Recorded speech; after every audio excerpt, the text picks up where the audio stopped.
Hi friends, అందరికీ నమస్కారం. అసలు స్టాక్ మార్కెట్ అంటే ఏమిటి, షేర్స్ లేదా స్టాక్ అంటే ఏమిటి అనే దాని గురించి ఈ రోజులో క్లుప్తంగా తెలుసుకోబోతున్నాం. స్టాక్ మార్కెట్ గురించి చాలా వరకు అందరికీ తప్పుగా అవగాహన ఉంటుంది. ఎందుకంటే మార్కెట్ గురించి అవగాహన పెంచుకోకుండా ఎవరో చెప్పింది విని లేదా అవతల వాళ్ళ ప్రాఫిట్స్ని చూసో మార్కెట్లో పెట్టుబడి పెట్టి లాస్ అవుతూ ఉంటారు. అలా లాస్ అయిన వాళ్ళు వేరే వాళ్ళ దగ్గర స్టాక్ మార్కెట్ అంటే ఒక జూదం లాంటిది అని, మార్కెట్లో గ్యాంబ్లింగ్ జరుగుద్ది అని చెబుతూ తప్పుగా మాట్లాడుతూ ఉంటారు. నిజానికి స్టాక్ మార్కెట్లో అలా ఏం జరగదు. స్టాక్ మార్కెట్ గురించి ఇంచ్ టు ఇంచ్ అన్నీ తెలుసుకొని మంచి నాలెడ్జ్ సంపాదించి ఒక అవగాహన వచ్చినాక మాత్రమే స్టాక్ మార్కెట్లోకి అడుగు పెట్టాలి. ఒకవేళ మీకు స్టాక్ మార్కెట్ అంత టైంలోనే ఇవ్వలేను అని అనుకుంటే మ్యూచువల్ ఫండ్స్ మరియు ఈటీఎఫ్ ఫండ్స్ అనేవి కూడా ఉన్నాయి. వీటిలో మంచి ఫండ్స్ ఎంచుకొని కేవలం మీరు మనీ మాత్రమే ఇన్వెస్ట్ చేస్తే చాలు. ఇన్వెస్ట్మెంట్ భారం అంతా అడ్వైజర్స్ చూసుకుంటారు. దీనిలో ఎలా ఇన్వెస్ట్ చేయాలి, ఏవి బెస్ట్ ఫండ్స్ అనేవి రాబోయే వీడియోస్లో తెలియజేస్తాను. ఈ విధంగా మీరు మీ ఇంట్లో ఉండి మనీ ఎర్న్ చేసుకోవచ్చు. మీకు ఇంకొక విధంగా చెప్పాలి అంటే మన డబ్బు మన కోసం పనిచేస్తుంది అన్నమాట. డబ్బు కోసం మనం పని చేయడం అనేది రెగ్యులర్, కానీ మన డబ్బు మన కోసం పనిచేస్తే ఎలా ఉంటుంది? స్టాక్ మార్కెట్ అంటే ఇలాగే ఉంటుంది. మన దగ్గర ఉన్న సేవింగ్ మనీని ఇంట్లో దాచిపెట్టుకుంటే అది తెల్లవారేసరికి అంతే ఉంటుంది. అదే మన డబ్బుని స్టాక్ మార్కెట్, ఈటీఎఫ్స్ మరియు మ్యూచువల్ ఫండ్స్లో ఇన్వెస్ట్ చేస్తే మంచి లాభాలను పొందుతారు. ఇప్పుడు స్టాక్ లేదా షేర్స్ అంటే ఏంటో తెలుసుకుందాం. స్టాక్ లేదా షేర్ అంటే ఏదైనా ఒక కంపెనీ యొక్క మొత్తాన్ని కొన్ని భాగాలుగా డివైడ్ చేస్తారు. అలా ఎందుకు డివైడ్ చేస్తారు అంటే ప్రస్తుతం ఉన్న కంపెనీని ఒక పెద్ద కంపెనీగా విస్తరింపజేయాలి అంటే పెద్ద మొత్తంలో డబ్బులు అవసరం అవుతాయి. అలాంటప్పుడు ఆ కంపెనీ ఓనర్స్కి రెండు ఆప్షన్స్ కనిపిస్తాయి. ఒకటి, బ్యాంక్ నుండి లోన్స్ తీసుకోవడం. రెండు, స్టాక్ మార్కెట్లో వాళ్ళ షేర్స్ని అమ్మడం. అప్పుడు ఆ కంపెనీ ఓనర్స్ బ్యాంకు నుండి లోన్స్ తీసుకున్న లోన్ మొత్తానికి అధిక మొత్తంలో వడ్డీలను చెల్లించాల్సి వస్తుంది. అందుచేత స్టాక్ మార్కెట్ని ఎంచుకుంటారు. ముందు చెప్పుకున్నట్లుగా విభజించిన భాగాల్ని కంపెనీని విస్తరింపజేయడానికి ఎంత డబ్బు అవసరం అవుతుందో అంతవరకు విభజించిన భాగాల్ని షేర్స్ లేదా స్టాక్స్ రూపంలో స్టాక్ మార్కెట్ ఎక్స్చేంజెస్లోని వదులుతారు.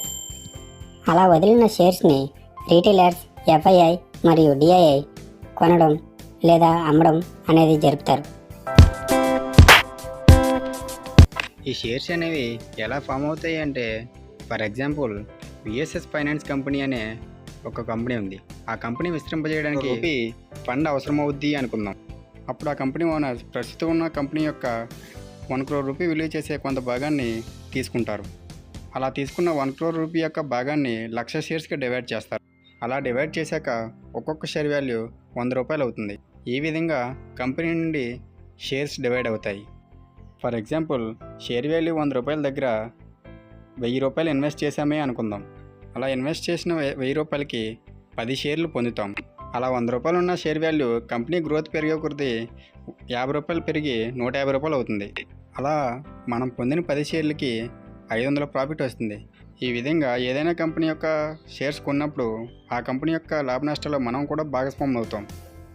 ఈ రీటైలర్స్, ఎఫ్ఐఐస్ మరియు డిఐఐ అంటే ఎవరు అనుకుంటున్నారా?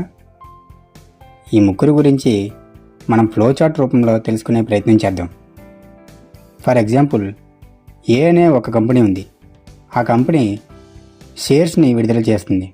ఆ విడుదల చేసిన షేర్స్ని ఎక్స్చేంజెస్కి ఇస్తుందని చెప్పుకున్నాం. అలాగే ఆ ఎక్స్చేంజెస్ నుండి ఎన్ఎస్ఈ, బిఎస్ఈ అని 2 ఎక్స్చేంజెస్ ఉన్నాయి మన ఇండియాలో. ఎక్స్చేంజెస్ నుండి డిమాట్ అకౌంట్ నుండి రీటైలర్స్ అంటే మనము, DIIs domestic institutional investors. For example ఇండియాలో ఎల్ఐసి అనేది లార్జెస్ట్ డిఐఐ. అలాగే ఎఫ్ఐఐస్ అంటే foreign institutional investors. For example outside India investors. అంటే ఇండియాలో ఉన్న వాళ్ళు కాకుండా అవుట్ సైడ్ ఇండియా వాళ్ళు ఇన్వెస్ట్ చేస్తారు. వాళ్ళని ఫారిన్ ఇన్స్టిట్యూషనల్ ఇన్వెస్టర్స్ అంటారు.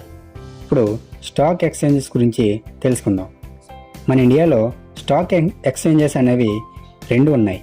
ఒకటి ఎన్ఎస్సి, 2 బిఎస్సి. ఎన్ఎస్సి అంటే నేషనల్ స్టాక్ ఎక్స్చేంజ్, బిఎస్సి అంటే బాంబే స్టాక్ ఎక్స్చేంజ్.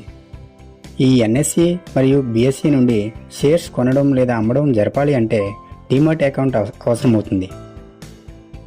ఈ డీమాట్ అకౌంట్ని ఎలా ఓపెన్ చేయాలి, ఓపెన్ చేశాక షేర్స్ లేదా స్టాక్స్ని ఎలా కొనాలి లేదా ఎలా అమ్మాలి ఈ విషయం గురించి రాబోయే వీడియోస్లలో క్లియర్గా తెలుసుకుంటారు. ఫ్రెండ్స్, మీకు ఒక హెచ్చరిక. నేను చెప్పానను లేదా వేరే యూట్యూబ్ ఛానల్ వాళ్ళు చెప్పారనో వెళ్ళి గుడ్డిగా ఇన్వెస్ట్ చేయొద్దు. ఇన్వెస్ట్ చేసే ముందు దాని గురించి అన్ని విధాలుగా తెలుసుకొని అప్పుడు ఇన్వెస్ట్ చేస్తే మంచిది. మీకు అవగాహన వచ్చాక 3 months పేపర్ ట్రేడింగ్ చేయండి. పేపర్ ట్రేడింగ్ జీరో ఇన్వెస్ట్మెంట్తో ఎలా చేయాలి అనేది నెక్స్ట్ వీడియోస్లో చెబుతాను. మేము ఇప్పటి నుండి రెగ్యులర్గా వీడియోస్ పోస్ట్ చేస్తుంటాం. స్టాక్ మార్కెట్లో కంపెనీస్ వాళ్ళ బిజినెస్ని పెంచుకోవడానికి అడుగు పెడతారు. అదేవిధంగా మీరు వాళ్ళ కంపెనీలో ఇన్వెస్ట్ చేసి మీరు ప్రాఫిట్స్ ఎలా సంపాదించాలనేది రాబోయే వీడియోలో మీకు క్లియర్గా ఎక్స్ప్లెయిన్ చేస్తాను. మా ఛానల్ బిగినర్స్కి చాలా ఉపయోగపడుతుంది. అందుచేత మా ఛానల్ని సబ్స్క్రైబ్ చేసుకోండి. అలాగే లైక్, షేర్, కామెంట్ రూపంలో తెలియజేయండి. మీరు మా వీడియోస్ని మిస్ కాకుండా చూడడానికి బెల్ ఐకాన్ని ఆన్లో ఉంచుకోండి. Bye friends, thank you so much.